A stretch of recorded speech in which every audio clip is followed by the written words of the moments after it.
Alors, bonjour les gars.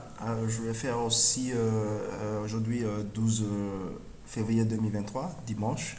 Je vais aussi faire l'analyse du top 5 États-Unis, comme j'avais eu à le faire hier pour le top 5 de la bourse de Paris, donc top 5 français par la capitalisation.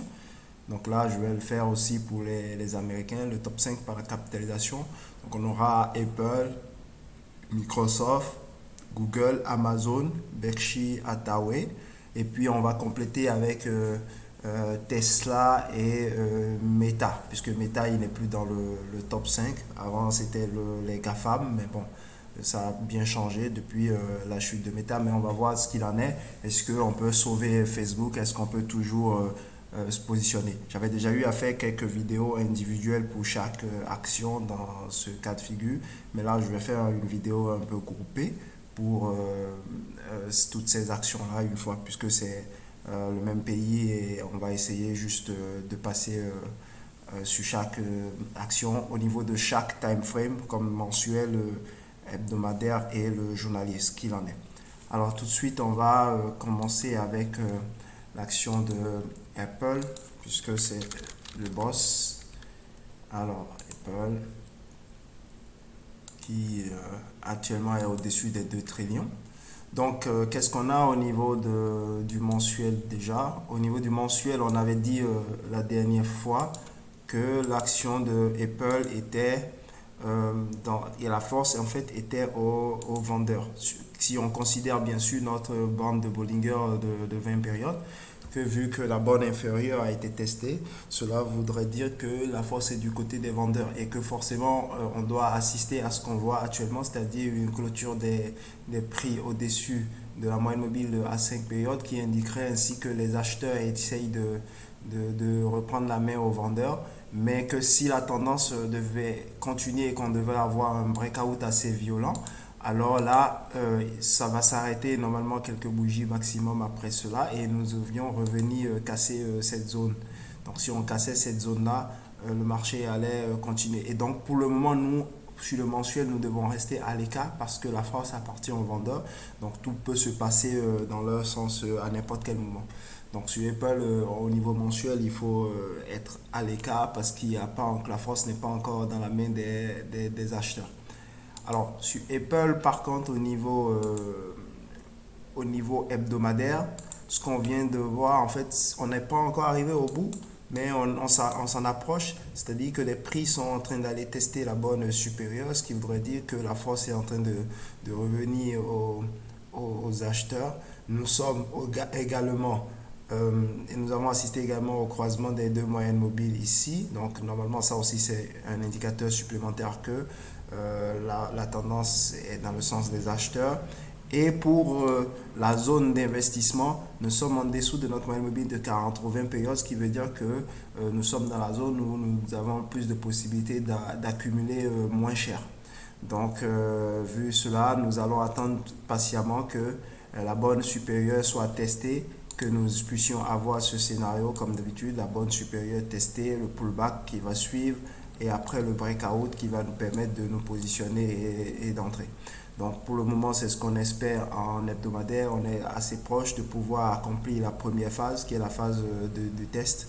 Donc on va attendre ensuite les deux autres phases qui vont prendre quand même, je pense, quelques mois avant de déclencher le scénario au complet.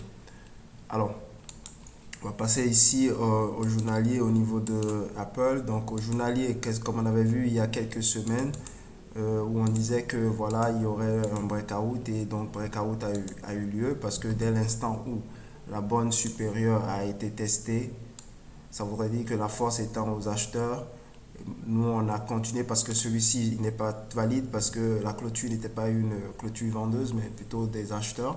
Donc on a attendu ici qui est la clôture des vendeurs. Et donc les vendeurs de toute cette moyenne immobilier, ça veut dire qu'ils essayaient de renverser, ils n'ont pas pu et puis on a eu le breakout. Donc on vient de se positionner sur ce marché-là et on attend maintenant que les prix puissent atteindre une fois la distance du rectangle de notre stop loss. Donc former le même rectangle au-dessus pour arriver dans la zone des 1 pour 1 et on aura les prix de Apple au niveau de 670 dollars US. Donc pour Apple, ce sera ça au niveau du journalier. Donc en attendant, on espère la poursuite de la tendance aussi au niveau du journalier tranquillement. Surtout que nous avions eu déjà ici le premier signal au niveau de que la force était au vendeur et là une nouvelle confirmation avec le croisement de ces deux autres moyennes mobiles. Mais comme avec les moyennes mobiles, il ne faut jamais, c'est un petit rappel, quand deux moyennes mobiles se croisent, c'est la tendance est supposée dans cette direction, mais il faut toujours attendre des pullbacks avant de pouvoir entrer. Car généralement, il y a déjà eu tout ce mouvement que vous avez loupé.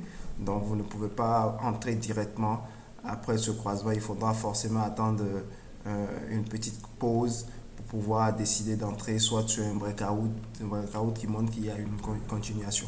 Et non entrer directement parce que si vous entrez directement, vous avez beaucoup de chances aussi que le marché puisse se retourner et continuer dans l'autre direction. Donc ça, c'est une petite astuce pour ceux qui utilisent les moyennes mobiles pour éviter de se faire attraper à chaque fois. Alors, donc pour Apple, nous avons fini. Nous allons passer à l'action de Microsoft. À l'époque où j'analysais, je ne pensais pas que Microsoft était monté aussi haut. Euh, alors, Microsoft.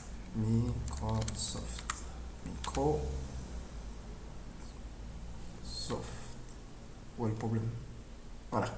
MSFT. J'aurais dû taper MSFT directement. J'aurais gagné du temps. Alors, au niveau de Microsoft, sur le mensuel, nous avons sensiblement la même chose que sur Apple. Donc, c'est normal aussi, hein, vu à la baisse qu'il y a eu en 2022. Tout le monde était parti en sens inverse. Donc, après de longues années de hausse continue, voilà, donc il fallait forcément que ça arrive un jour. Donc, il y a eu cette correction-là. Donc, là, maintenant, la peur sur le marché et sur le mensuel, ce serait de voir les prix redescendre. Donc là, on a eu ça. Donc là, on est en train d'assister au mouvement qu'on sait qu'il devait arriver. Mais la peur maintenant, c'est de voir les prix faire ce breakout. Et nous, on n'aimerait pas que cela arrive. Parce que si cela arrive, déjà, les marchés vont tomber un peu plus. Mais ça va mettre beaucoup trop de temps avant qu'on ne puisse avoir une nouvelle position mensuelle et un nouveau bull run sur Microsoft sur le long terme. Donc pour cela, il est préférable que le breakout n'ait pas lieu et que les prix remontent tranquillement sur la bande supérieure et qu'on ait le déclenchement dans le sens inverse. Et là, ce serait beaucoup mieux pour nous qui investissons à l'achat. Alors, sur l'hebdomadaire, ce que nous avons, ok, on va retirer à nouveau nos charts. Donc, pour ceux qui devraient mémoriser le système, en fait, comme je dis toujours, le système, il permet de trouver des points d'entrée, des moments clés pour pouvoir se positionner. Mais ce n'est pas tout, en fait. Il y a tout, tout un arsenal de money management, de où prendre certains profits, etc. Il ne s'agit pas juste de trouver un point d'entrée, sinon trouver un point d'entrée, un croisement de moyenne mobile suffirait juste. Mais après, comment est-ce que vous allez gérer votre position derrière? Comment est-ce que vous allez gérer vos pertes? Comment est-ce que vous allez gérer les mauvais trades, etc., etc. Donc ça, ce n'est qu'une partie de l'équation. Trouver le signal d'entrée. N'importe quel indicateur basique vous le donnerait, un signal quelconque. Mais ce n'est pas réellement le signal d'entrée le véritable problème. C'est comment vous allez manager votre trade après. Alors, donc ici, nous allons avoir nous avons le test. Donc sur Microsoft, nous avons le test de la bande supérieure. Donc ce que nous allons espérer dans les semaines à venir serait d'avoir le pullback avec une clôture vendeuse en dessous de cette moyenne mobile de 5 périodes et espérer un peu plus tard le breakout. Donc ceci, ça arriverait probablement dans quelques mois. Je dirais quelques mois parce que chaque bougie c'est quand même une semaine. Donc c'est pas évident de faire bouger les choses aussi facilement. Donc on va attendre dans quelques mois ce que cela puisse arriver. Alors, donc on va rentrer ici en journalier. En journalier, on a le début. Ok. Donc, on va effacer à nouveau tout ça. Donc sur Microsoft, donc on a eu le test. Ok. Je place le tracé, excusez-moi. On a eu le test ici, donc on a eu la continuation. Et là, on espère toujours le pullback. Le pullback n'a pas eu lieu parce qu'il n'y a pas eu de, ici, il n'y a pas eu de clôture en dessous. Donc pour moi, ce n'est pas valide. Ici non plus, on n'a pas encore eu la clôture en dessous, donc ce n'est pas valide non plus. Donc on attend toujours cette clôture en dessous pour pouvoir avoir notre breakout. Mais pour le moment, la force est aux acheteurs.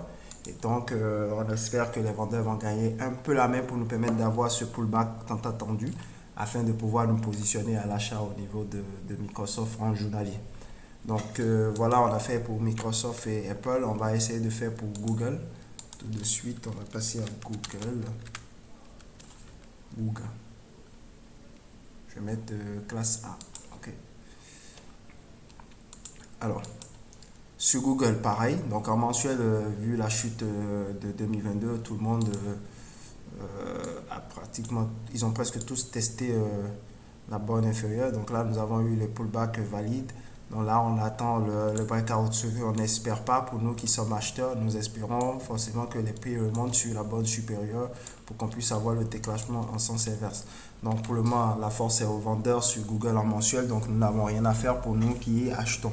Nous devons juste attendre patiemment, comme Warren Buffett, pour pouvoir nous positionner le moment venu et correctement.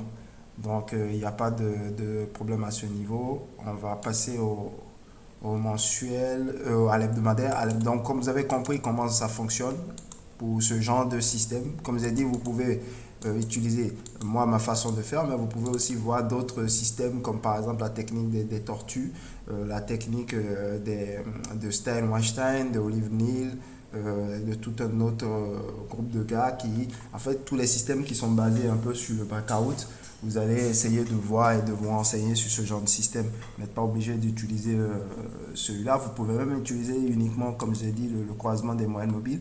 Donc les deux moyennes mobiles vont se croiser. Vous allez attendre le pullback et après vous allez avoir le breakout. Donc vous avez juste ici par exemple sur Google, ce qu'on a eu cette semaine-ci, c'est qu'on a eu la validation de notre pullback. Donc on a eu le départ, on a eu le test et on a eu un pullback valide avec clôture en dessous de la moyenne mobile. Donc ce qu'on espère dans les semaines à venir, c'est de revoir le prix remonter tranquillement et de faire ce breakout qui va nous emmener normalement, si tout se passe bien, on doit viser une fois ce rectangle. Donc on ira à ce niveau, on va atteindre les 163 dollars sur Google. Lorsqu'il y aura le breakout, bien sûr, le breakout aura lieu aux alentours des 108.40. Donc on va viser les 133.33 sur Google. Au niveau du journalier, ce que nous avons ici au niveau du journalier, nous avons, alors je vais retirer à nouveau les chats, les tracés. Donc au niveau du journalier, nous avons, ici nous avions eu le début, ok, avec le test, nous avons eu le pullback et nous avons eu l'entrée. Donc à ce niveau, nous avions déjà eu l'entrée au niveau du journalier, donc il n'y a plus rien à faire pour nous sur Google pour le moment. Nous avons juste déjà encaissé à ce niveau une fois notre risque. Okay, nous avons encaissé une fois notre risque à ce niveau. Et vu que l'on a encaissé, quand je dis une fois notre risque, en fait la moitié de la position totale qu'on a eu à prendre ici. Ce qui fait que si jamais le marché se retourne et vient casser cette zone, le trade, ce qu'on a encaissé ici va annuler ce qu'on a eu là. Et donc maintenant ce qu'on cherche, c'est aller le plus loin possible pour aller chercher notre véritable profit. Et là nous allons utiliser les techniques de suivi de tendance pour aller grappiller le maximum possible du véritable trade. Donc c'est maintenant que le vrai trade il commence, et avec ce croisement qu'on a eu là aussi entre les deux moyennes mobiles beaucoup plus grandes que ces deux-ci. Donc ça veut dire qu'on a quand même encore beaucoup plus de chances de pousser un peu plus haut. Parce que lorsque ces deux-là vont, par exemple, comme il y a eu ce croisement et il y a eu ce pullback ici, lorsqu'il y aura ce breakout à ce niveau, ça devrait pousser encore beaucoup plus fort que ce que nous on espérait. Donc on va voir ici tout de suite. Et ça, c'est l'effet de l'alignement des moyennes mobiles, l'effet fractal multi-time frame qui donne cette force-là. Donc, vu que les deux moyennes mobiles plus grandes que ceux qu'on avait ici, lorsqu'ils vont réexécuter le même scénario de breakout, on devrait pouvoir atteindre les 133 ici à ce niveau. Alors que sur le premier, on visait que Alors, on va remettre ça. Sur le premier, on ne visait que... pardon, je me trompe d'emplacement. Alors,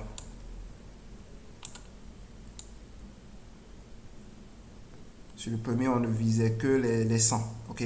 Donc là, maintenant, on va viser encore plus loin lorsqu'il y aura ce breakout. C'est comme ça que vous allez pouvoir, en fait, continuer la tendance le plus longtemps possible parce qu'à chaque fois qu'il y aura les time frames supérieurs qui vont déclencher ce même scénario, ça va pousser tout beaucoup plus fort.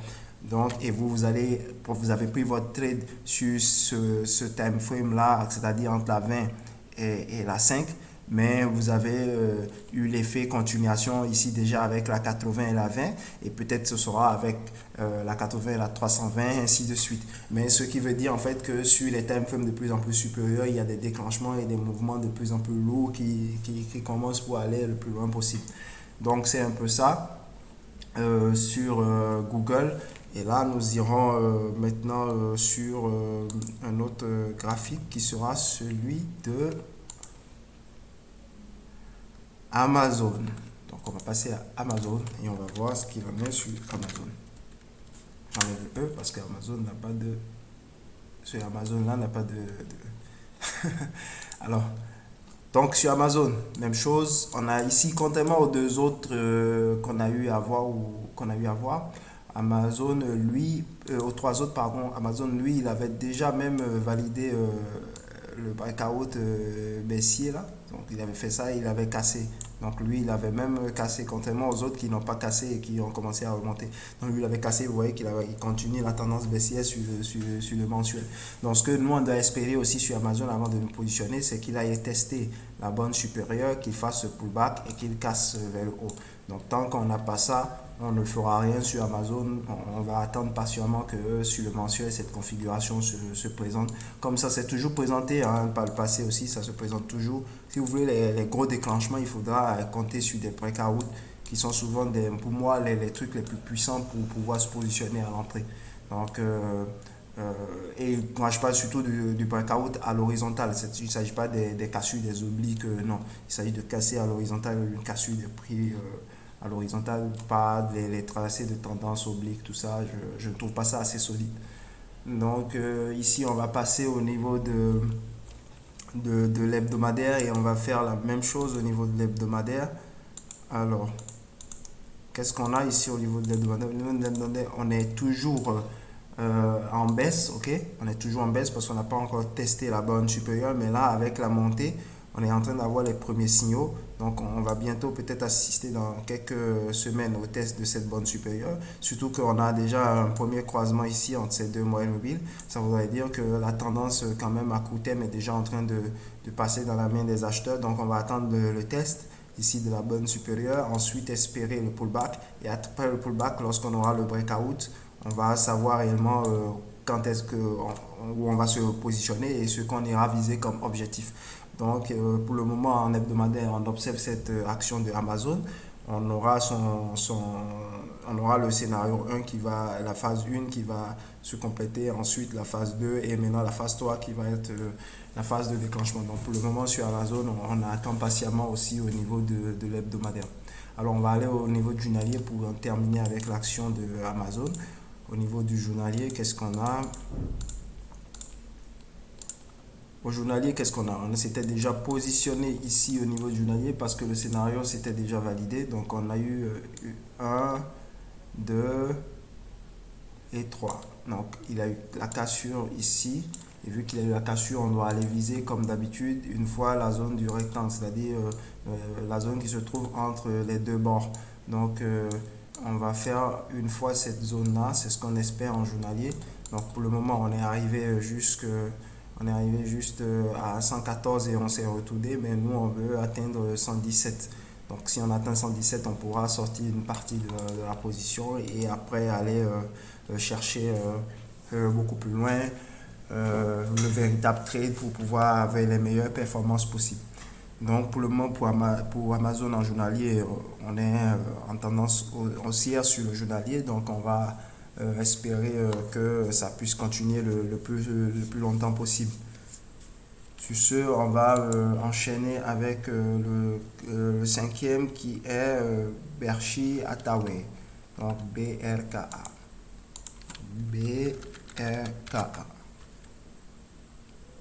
Je crois classe A. On va faire classe A. Ouais, classe A États-Unis. Donc on va recommencer. Au niveau du mensuel, Berkshire Hathaway, par contre, au niveau du mensuel, apparemment Warren Buffett, il est assez fort. Donc au niveau du mensuel, lui, il n'a pas eu il n'a pas eu ce test de la bonne inférieure en 2022, donc il est resté solidement au-dessus. Donc pour le moment, lui, il est toujours en tendance haussière, donc on n'a rien à faire parce qu'ils sont déjà positionnés. Le point d'entrée, il était à ce niveau, et ça, c'était aux alentours de décembre 2021. Donc ils étaient positionnés. Pour ceux qui veulent entrer, non, il est trop tard parce qu'on ne peut plus entrer. Si on était encore, alors je vais vous dire un truc.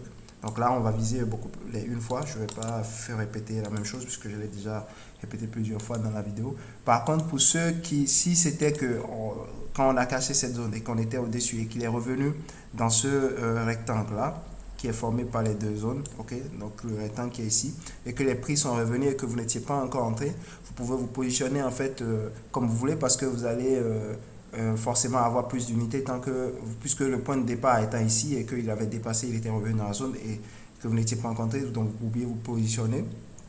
Tant qu'il était dans cette zone, il n'y avait pas de souci. Mais maintenant qu'il est déjà au-dessus, vu qu'il est déjà au-dessus, vous ne pouvez plus parce que vous n'aurez pas comment on appelle ça, le 1 pour 1 que nous on recherche, vous ne l'aurez pas. Donc, tant qu'il est ici, quand il est dans cette zone, vous aurez plus que 1 pour 1.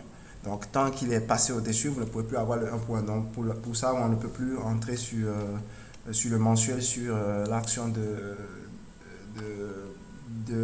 comment on appelle le gars, Warren Buffett. Alors, ici en hebdomadaire, qu'est-ce qu'on a? On a le début du mouvement, on a eu le pullback et maintenant on a eu aussi le breakout. Ça a été très léger, mais on l'a eu.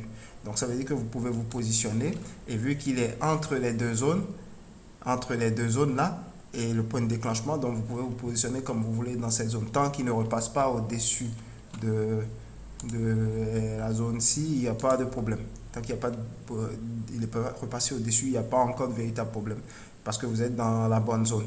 Donc quand il sera au-dessus, puisque vous ne pourrez plus avoir le 1 pour 1 quand il passera au-dessus, donc vous ne pouvez plus vous positionner quand il sera au-dessus. Simplement, Berkshire Hathaway représente un bon point d'investissement pour cette action, en hebdomadaire bien sûr. Alors, on va passer au niveau du journalier et on va refaire encore la même chose. On va analyser rapidement. Donc, en fait, quand vous faites ce genre de truc, il ne faut pas avoir d'émotion. C'est parce que si votre stratégie ne fonctionne pas, le point d'entrée ne donne pas, il ne faut pas forcer. Il faut juste considérer que ce n'est pas bon et il faut passer à une autre action. Il y a des actions qui donnent la bonne configuration, d'autres ne donnent pas la bonne configuration. Donc, il ne faut pas forcer. Lorsque ça ne présente pas, vous acceptez et vous laissez. Même si vous aimez Warren Buffett, vous vous abandonnez et vous allez trouver Bill Gates. Même si vous ne l'aimez pas, vous, vous allez quand même faire de l'argent avec lui. Donc, il faut éviter tous ces trucs-là. Il faut juste être focus sur ce qui doit être fait et bien le faire. Donc ici, en journaliste, ce qu'on a chez Hathaway, c'est que comme on a vu, la tendance est à la hausse parce qu'on a testé la bonne supérieure. Donc là, maintenant, on a eu ce pullback et on espère que le breakout va venir parce qu'on a eu la clôture à partir d'ici. Donc ici, c'était pas valide. Ici, c'est valide avec la clôture en dessous de la moyenne mobile de 5 périodes.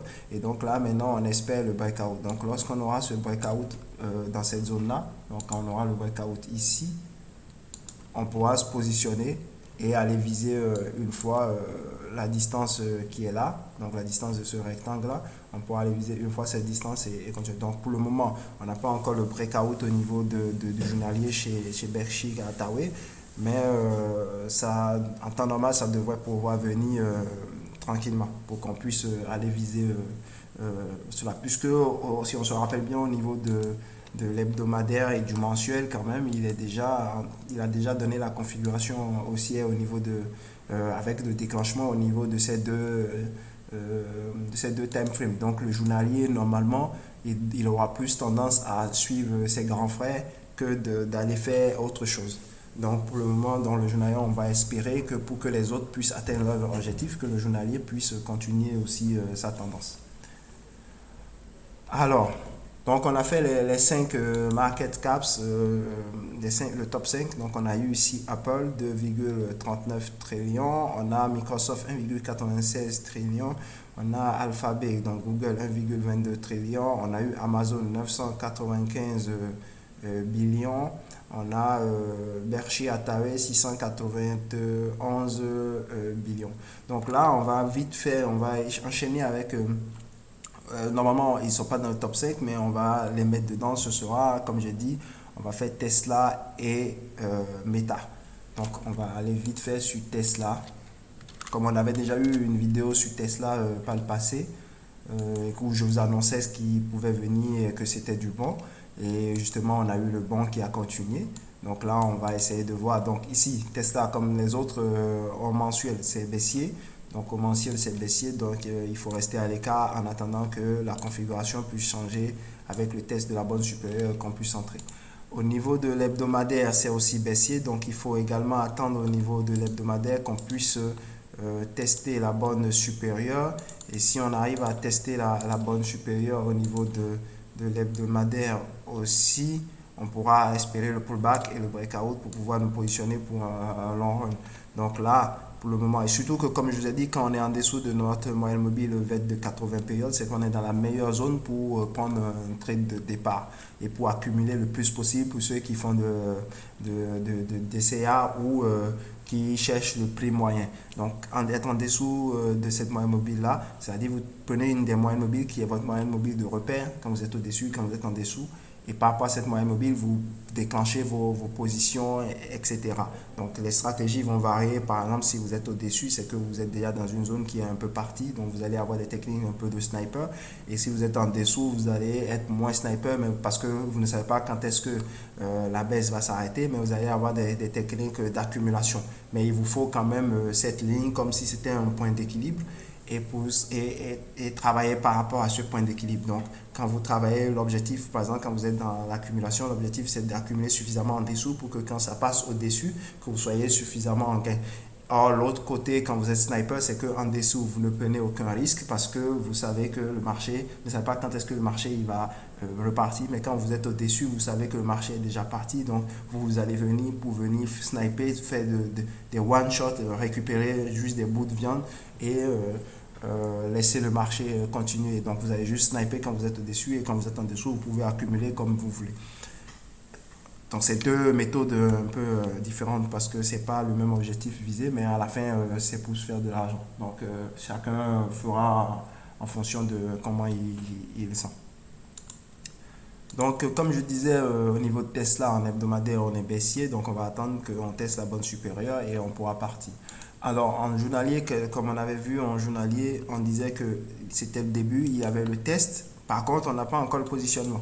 Donc le positionnement, ici, on va attendre le pullback parce que quand vous voyez une telle accélération et que déjà que un simple test c'est pas facile, si vous avez une telle accélération et que vous entrez maintenant sans ce pullback qui doit venir, donc le pullback auquel on assiste actuellement là avec cette clôture du vendredi soir en dessous de cette moyenne mobile, si vous n'avez pas ça qui indique que les vendeurs essayent de reprendre la main et que les vendeurs échouent pour que vous ayez le breakout, vous allez entrer en position et puis le marché il va se retourner contre vous et vous allez perdre toute votre position. Donc c'est grâce à ce breakout qu'on se dit en fait que le marché va continuer et on lui laisse en fait cette zone de range entre les deux bornes qui est en fait le risque.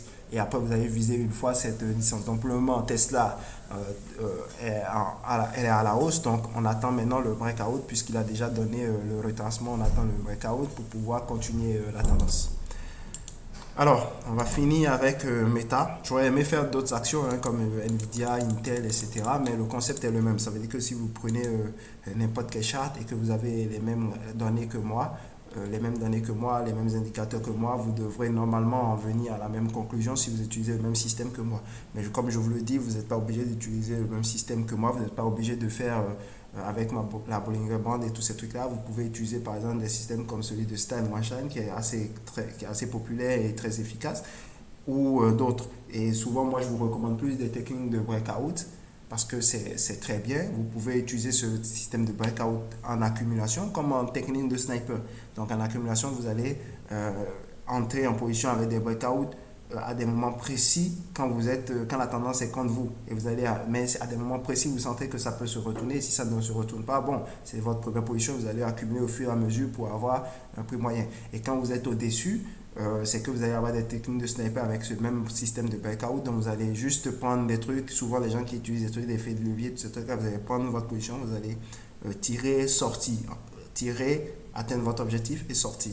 Vous voyez, donc c'est ce genre de concept. Donc, pour moi, breakout, c'est le meilleur. Donc, après, chacun, il voit comme il veut. Et donc, on va finir avec Meta. On va voir avec Meta. On y va. Meta. Donc, avec Meta, qu'est-ce qu'on a? On a ici une tendance baissière, ok? Donc là, on est en train d'avoir la correction. Donc, comme les autres, on pourrait avoir une baisse encore un peu plus profonde, mais nous, on va se positionner uniquement lorsque les prix iront tester la zone supérieure avant de faire le pullback et pour qu'on puisse, déclencher notre trade. Donc, pour le moment, en mensuel, comme toutes les actions, il n'y a pas grand-chose à faire, il faut attendre. C'est en hebdomadaire et en journalier que pour le moment, les choses se présentent bien.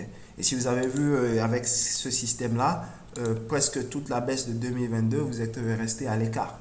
Dans presque tous les marchés, vous êtes resté à l'écart parce que on était dans les zones inférieures de la bonne. Donc, forcément, vous n'avez pas la main. C'était les vendeurs. Donc, vous allez juste garder votre argent. Je sais que quand on garde son argent, ça fait un peu mal parce qu'on a envie d'investir, surtout quand on se dit que on doit vivre de la bourse et laisser son travail et ça. Moi, je ne vis pas de la bourse et je ne laisse pas même si j'ai assez de connaissances, tout ça, parce que ça fait presque 11 ans, ou entre 11 et 12 ans que je fais du trading tous les jours, je peux vous le dire tous les jours. Donc, sur tous les marchés, que ce soit le forex traditionnel, la bourse et les cryptos. Donc, je connaissais le monde du Bitcoin bien avant, il y a bien longtemps, donc depuis pas mal d'années bien avant 2017. Donc, je crois que mes premiers bitcoins, je les ai achetés en 2012-2013, si je ne me trompe pas. Mais bon, à l'époque, je ne m'imaginais pas qu'un actif pouvait, pouvait bouger de la sorte.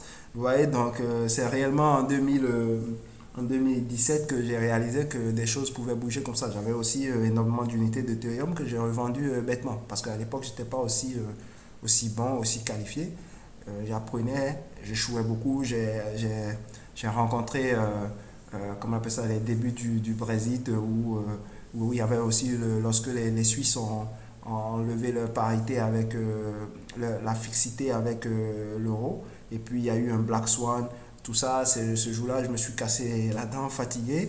Le Brexit, quand j'apprenais, j'étais à mes débuts encore, donc les premières années où je gardais la position et je me disais non, que ça n'allait pas contre moi, que ça va remonter et je repoussais toujours, j'ajoutais plus d'argent et puis le marché il continuait toujours d'aller contre moi et j'avais l'impression que tout était contre moi, que tout le monde me cherchait et que c'était que moi que le marché visait. Et donc pour ça, il faut que vous ayez, franchement, il faut que vous ayez, si ceux qui rêvent de vivre du trading, il faut d'abord que vous ayez votre boulot à côté et que vous essayez sous forme d'investisseur, donc un peu plus long terme, et vous vous concentrez sur votre boulot à côté.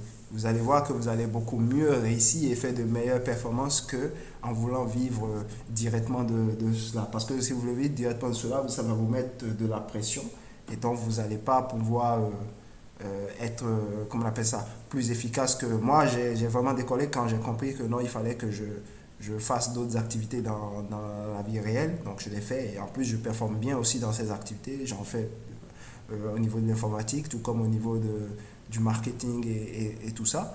Donc j'en fais et puis je performe aussi bien parce que je travaille pour une marque qu'on a développée depuis quelques années qui est devenue qui est rentrée dans le top 3 dans le pays où je vis. Donc dans son domaine, c'est dans le domaine du meuble.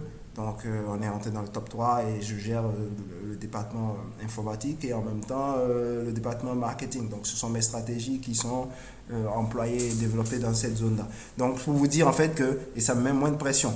Quand, au niveau du trading, je peux faire mon trading à côté et puis je peux aussi, j'investis aussi dans d'autres sociétés, dans la vie réelle. Donc, dans l'ensemble, j'ai moins de pression parce que j'ai diverses activités et je ne compte pas sur le trading pour vivre.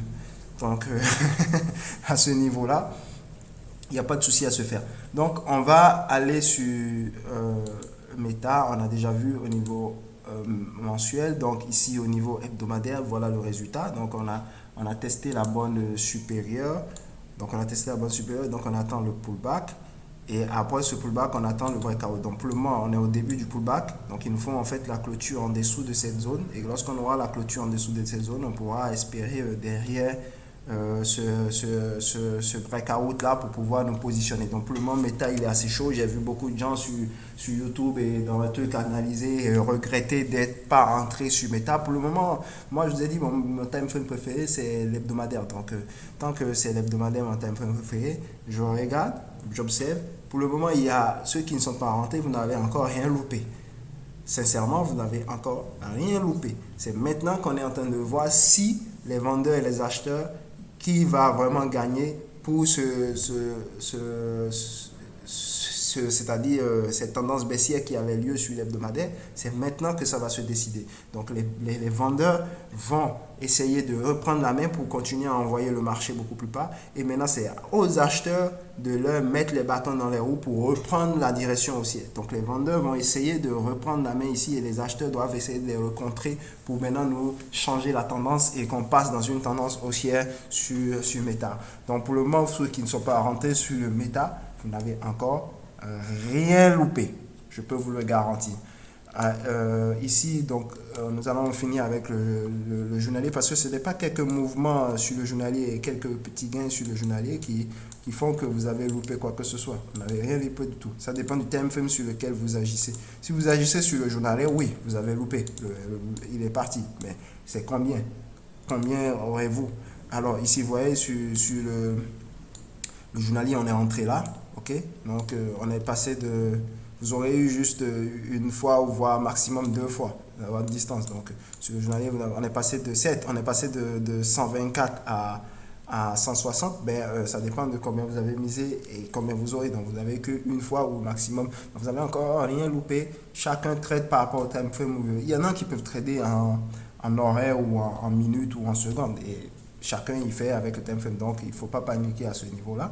On a testé, on a eu le breakout. Nous, on avait déjà vu ça depuis longtemps, si vous regardez les anciennes vidéos. Donc, on a eu l'accélération et le gros pump qui a suivi derrière. Donc, on n'a aucun problème à ce niveau. Tout est OK pour nous. Donc, là, maintenant, on attend que justement cette hausse qu'il y a eu là, violente là, qu'il y ait le pullback sur l'hebdomadaire. Donc, forcément, il va revenir dans une zone quelque part par là, que les gens qui ne sont pas entrés, ceux qui ont l'argent puissent vraiment entrer maintenant. Donc ça, ce n'était que des pipis de chat. Donc maintenant, on va voir ce qu'il en est sur le journalier. Donc pour le journalier, ceux qui ne sont pas positionnés, vous ne vous positionnez plus. Sur l'hebdomadaire, vous pouvez quitter. Et sur le mensuel, vous restez à l'écart. Donc c'est ça pour l'ensemble du top 5 US avec en plus Tesla et Meta. Donc sur ce, je vous remercie de m'avoir écouté en ce dimanche 12 février 2023. Merci.